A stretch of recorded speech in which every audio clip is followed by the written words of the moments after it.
Matt's Garage here, and today I'm going to be showing you how to change the mirror on this 2004 PT Cruiser, but this is going to apply to pretty much any PT Cruiser, and I believe the second gen neons are exactly the same. Don't quote me on that, the part number might be different, but the fit up of the mirror is exactly the same, so this would apply to them as well. I've gone ahead and unboxed the replacement mirror here just to make sure we have the correct part and everything looks the same, so I'm going to proceed with the teardown. So the first step here is getting this little panel off, and you can normally get behind these just with your fingers. You might need a tool just to get it worked out a little bit there, but it's just got those clips on it there, and you just pull straight out and they come off pretty easily. But you can see the electrical wire runs down behind the door panel, so even though you can access all the fasteners right here and everything, we still have to get the door panel off just to get at the wire, unfortunately. So this door panel is very simple to get off. It's got two fasteners right here which you can get off with a 10mm socket, or there's a Torx bit that fits them as well if you want to go that route. Then there's a Phillips head screw right here, and a Phillips head screw right here, and Phillips head screw down here, and one right here, and then the rest is just going to be clips. So we're going to get the screws out here to start with.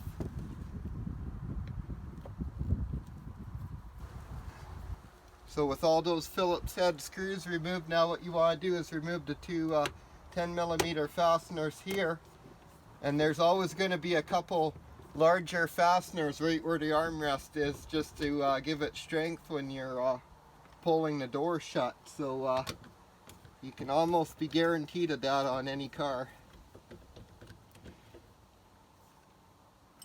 Sometimes they have little covers over them, so you got to look closely. This car doesn't. So now we don't want to mess up the paint when we get behind here with our tool to release the clips. So we're going to go ahead and put some 2-inch masking tape down here. Give us something to work against with our tool.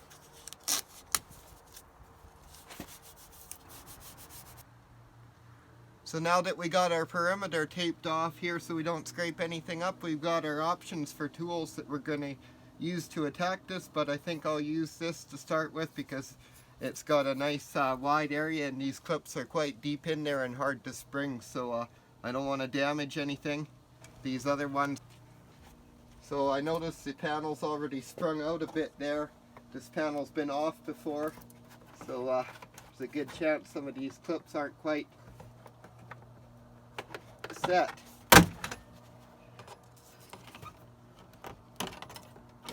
Okay. Now we just run along under here with our tool. You can kind of feel where the clips are.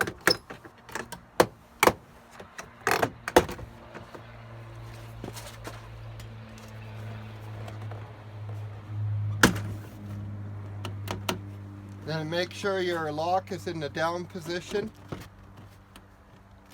Make sure you've got all the clips and fasteners broke loose. And you can take that off there. The rubber, no, maybe the rubber doesn't come with it. I was thinking it did, but. Then you don't want to just yard it away because there can be wires and stuff attached here. There's one for the power lock button right away, so we'll get that off. And then there's linkage here. Here, I'm going to grab you, see. So hopefully you can see this. There's linkage here that I have to remove.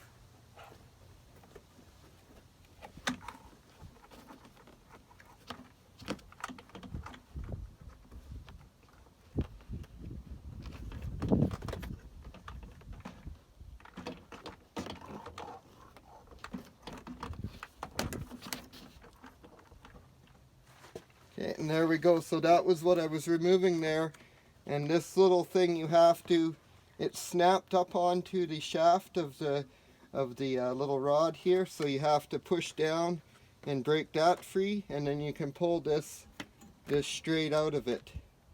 And this here is just got the basic little tab on it. You pull up and then you pull down, and you can see that through the window, and there's your mirror power attachment right there. So that's the plug that we have to access right there.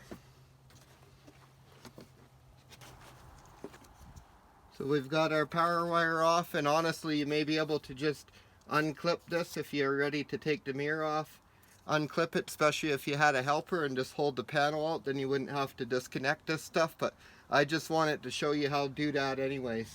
You can see this has all been apart before somebody's taped this on, and there's two different size nuts here. They should all be 8mm, I believe, which that one should be. Yeah, 8mm there. And then those ones are just going to be generic 10mm that somebody stuck on there when they lost the other two. They might be inside the door, who knows.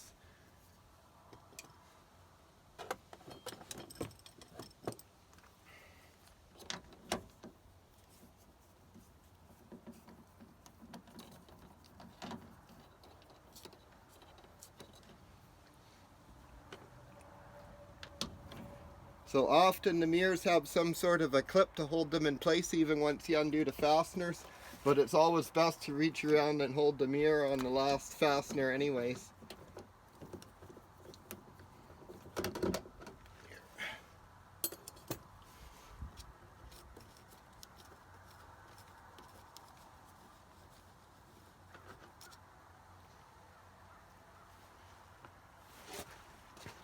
Okay, and then I'm just going to be ready to feed the wire through. And I kind of push on the studs and pull out on the outside so I don't jerk it and accidentally damage the paintwork on the outside of the car.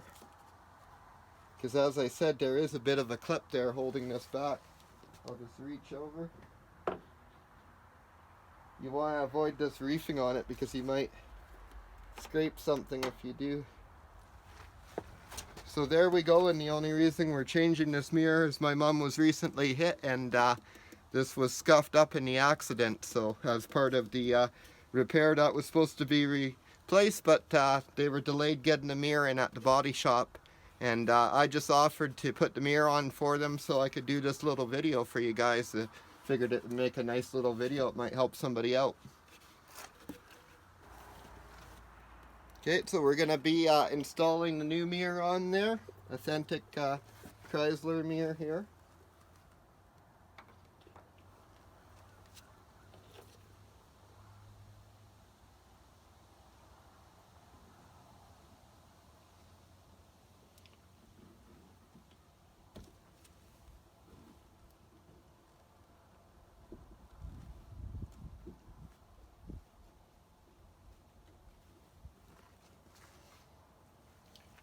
Okay, and don't forget to hang on to it till you get a fastener started on there.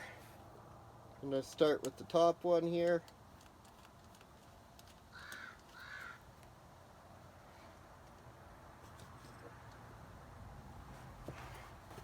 And don't tighten any one fastener right down until you get all three snugged up a little bit.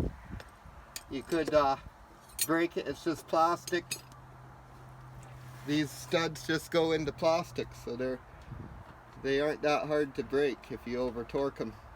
Do be careful. We're going to plug it in right now before we forget.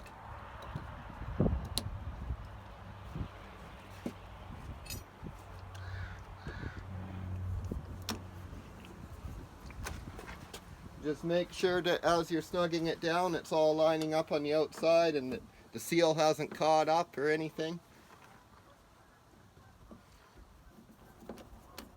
I've got this all snugged down now and plugged in, and just make absolutely sure that you don't over tighten these. I have seen people mess up and overdo it and break a stud off, and it really sucks bad. So don't use a ratchet on them, just use a nut driver on them. That'll help a lot.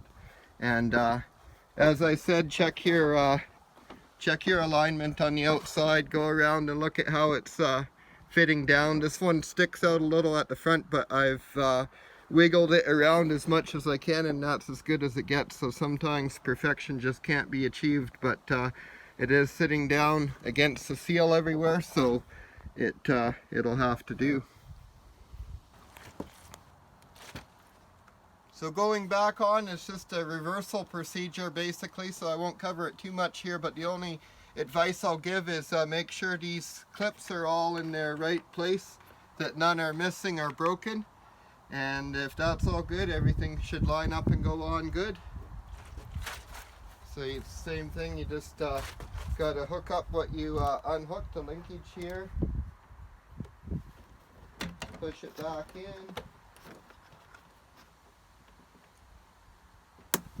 flip it, plug in the power lock switch,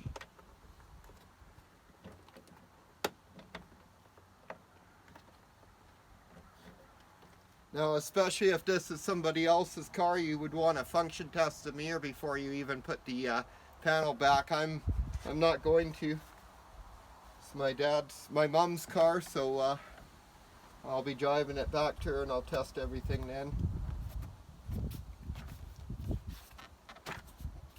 So you push that down, then you get in here and you line up the first clip, and the rest should fall into place if you made sure that they were all lined up.